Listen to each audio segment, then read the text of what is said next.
If you didn't know it, the Twin Cities has the largest Somali community in the United States. And now one metro area police department is hoping that some new recruits will help it keep up with the changing face of Minnesota. Fox 9's Maury Glover joins us with this story. Maury? Well, of the 12 new officers, half are people of color and half speak at least 2 languages. One in particularly is blazing a new trail for both Minnesota and the rest of the country.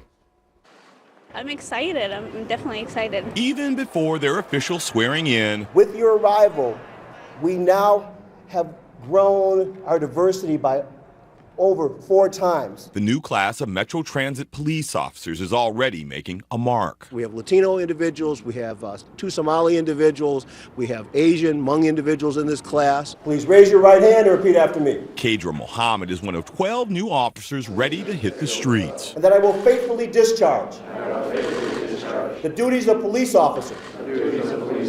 Becoming the first sworn female Somali officer in the state and possibly the country in the process. It's just a step forward. I plan on making more steps forward to my career, so I'm very excited for that. We first met Mohammed last year when St. Paul Police hired her to be a community service officer and only the second in the country to wear a special hijab along with her uniform. Hopefully it's a good thing because I am showing my identity, you know. The hijab is a big part of the culture and my religion. Now she'll have a badge and gun in addition to her snap-away head wrap as she rides Metro Transit buses and trains. She represents that large number of Somali women that use transit, who I hope when they see her on the train, when they see her on the bus, will feel more comfortable. And finally, Officer Kadra Mohammed.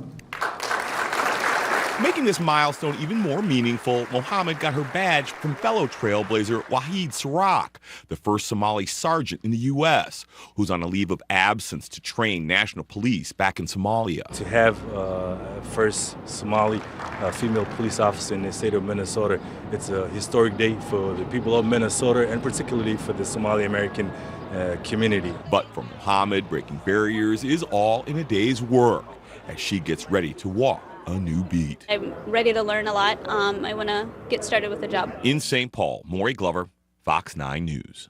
gabadhii ugu horeysay ee Soomaaliya ayaa shalay si rasmi ah loo siiyay kaarka booliiska gobolka Minnesota dalkan Mareykanka oo ay ku shaqo bilaabayso iyadoo ka mid noqonaysa 7 qof oo Soomaali ah oo boolis ah oo gobolkaasi ka howlgala.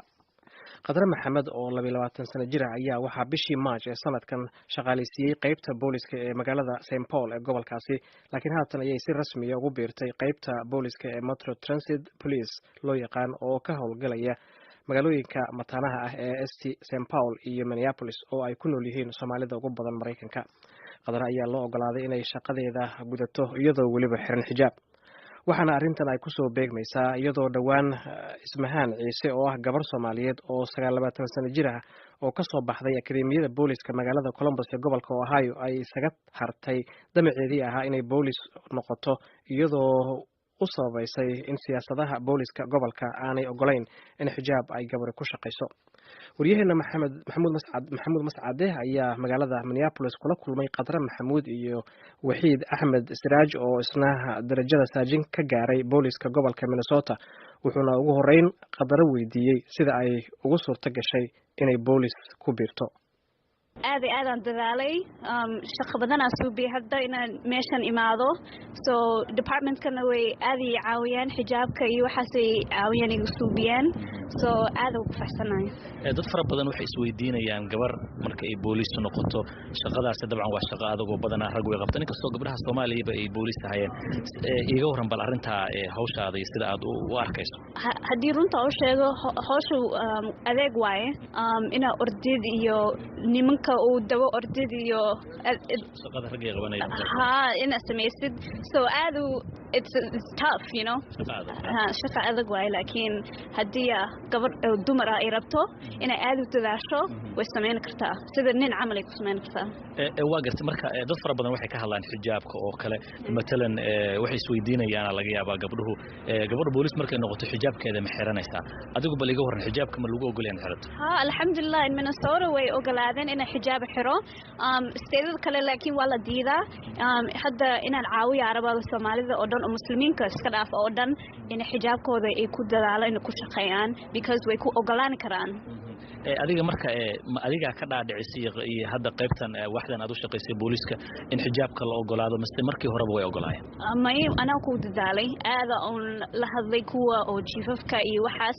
iyo recruitmentka markaan la shaqeeyo oo design cusub oo suubiyay xijaabka markaas ay ogolaadeen marka qaabka xijaabka aad u xiranayso waa qaab ka duwan qaababka kale aad ku duwan yahay xijaabka caadi maahan haddii qof ay qabto xijaabka uu futmi qara so sida xijaabka caadi maahan marka dhalinyarada gabdhaha Soomaalida ah reer Minnesota amba caalamka intiisa kale laga yaabo inay ka dhageysanayaan maskaxda ku hay inay booliis noqdaan oo kale maxaad ku dhihi lahayd iskuulkina horta aada jaamacada aad u dadaal jimka aada because shaqadan wax adeeg waay easy maahan dad badan ay ku fiirinayaan so inaad aad u dadaashid waaye dhinaca waalidka iyo qoyskaaga oo kala dad iga waranto markii aad tiri waxaan rabaa inaan booliis noqdo sidee loo arkay hortii way cabsadeen waxay dhaheen alla bistoolada qabanaysaa waan ku cabsanayaa gabar yariisa tahay oo lagu dili doonaa laakiin markaan u suubiyey markaan tusayna samayn karo markaasay fahmeen ay ku farsaneen marka booliiska waxaa jira Istanbul jira مثلا Minneapolis adigu hadda transit booliiska oo metroga oo yani dhowr magaalo oo dhan baad isku tahay maxaad ku xulatay qaybtan inaad ka mid noqoto wallahi ilaahay alifkiisa intan uu keenay hortii St. Paul ku shaqeeyay and then I don't know just alif intan imaaday inta imaaday marka waa maxay waxa kala degsanayso goolkaagu muxuu noqonay insha Allah in iskuulka ku noqdo in a master's degree soo qaadaa rabaa and then after that I don't know meesha ilaahay geeyo geena marka hadda booliis baan maanta waxa lagu siiyay kaarkii booliiska aad ku shaqeyn lahayd marka booliiska gudihiisa hawsha aad jeceshahay inaad ka dhex qabato meesha maskaxda kaaga jirto kuwa gangska oo Somali ah because Soomaalidana way lumeen in America dhaqankeena iyo diinkeena ka baxnay so ina ciyaalka uu aad dadaalo la shaqeeyaa rabaa